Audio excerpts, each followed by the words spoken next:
विद्यार्थियों, पल्लव शैली के मंदिरों में ये जो है अंतिम मेरी क्लास रहेगी। ये वैकुंठ पेरुमल मंदिर, जिसका निर्माण नंदीवर्मन द्वितीय ने, जिसको पल्लव मल्ल की उपाधि प्राप्त है, उसने किया था। ये राज सिंह शैली की अंतिम प्रकार की मूर्ति है, जो राज सिंह शैली में निर्मित है। इसके बाद नंदीवर्मन शैली का प्रारंभ हो जाता है। तो कांजीवरम में स्थित वैकुंठ पेरुमल मंदिर, मैं इसकी भौगोलिक स्थिति बता दे रहा हूँ और इसका प्रारंभिक स्वरूप, ठीक है। तो कांचीवरम में स्थित वैकुंठ पेरुमल मंदिर पल्लव स्थापत्य शैली की क्या है?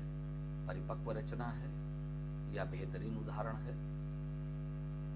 देखिए, इसका अगर जो भूमिका है, मैंने पिछली क्लास में बता रखा है, तो आप वहाँ से उसको उठा लीजिएगा और प्रमुख भूमिका लिख करके नीचे उसके चारों प्रकार बताकर सीधे वैकुंठ पेरुमल मंदिर या राज सिंह शैली लिख करके थोड़ा सा फिर वैकुंठ पेरुमल मंदिर पे आप आ जाइएगा। देखिए, कांजीवरम में स्थित वैकुंठ पेरुमल मंदिर एक पल्लव स्थापत्य का एक बेहतरीन उदाहरण है। इसका निर्माण कैलाशनाथ मंदिर के 10 वर्ष बाद किया गया। यह मंदिर कैलाशनाथ मंदिर की अपेक्षा अधिक विशाल है। सौंदरराजन के अनुसार इसका निर्माण जो है नंदीवर्मन द्वितीय पल्लव मल्ल के द्वारा सन 732 से 796 ईस्वी के बीच करवाया गया।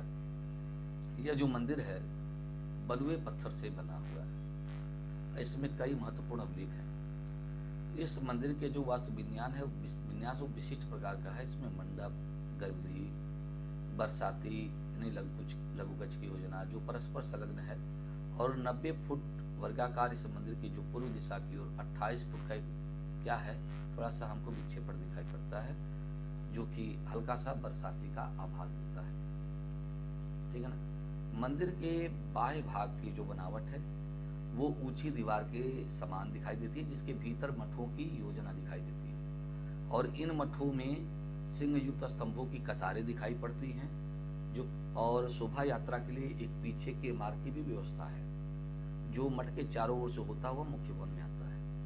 मंदिर के बाहरी भाग में क्या है, जो सतह है वो अर्ध रचनाओं या अलग अलग विविध प्रकार के अलंकरणों से युक्त है और ये जो अर्ध रचनाएं हैं ना, वो शिखर का भ्रम उत्पन्न करती हैं। वास्तव में देखा जाए तो इसके शिखर गर्भगृह के ऊपर निर्मित है और इतना ऊंचा है कि मानो आकाश को छू रहे हैं। वैकुंठ पेरुमल का जो मंदिर है मुख्य भवन, वो 2 खंडों में विभाजित है, 2 भागों में, एक गर्भगृह, एक बरसाती यानी बरामदा।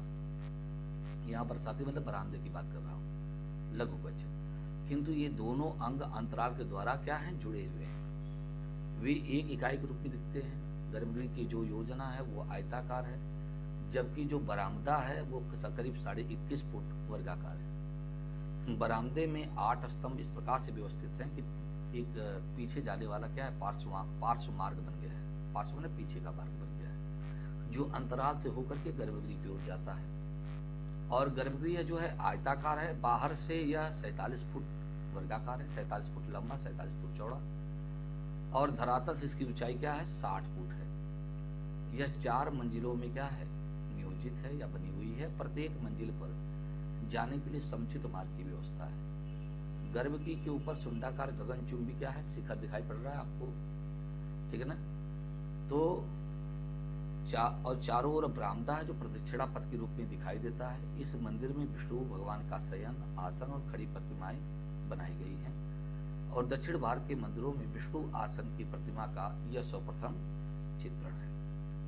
इस मंदिर में विभिन्न मतों का समावेश दिखाई पड़ता है। भारतीय स्थापत्य एवं द्रविड़ स्थापत्य में से विशिष्ट स्थान दिया गया है। इस मंदिर के कुछ अंगों की बनावट विशिष्ट अवश्य है, जिसका निर्माण अनुभवी और निपुण शिल्पियों द्वारा किया गया है।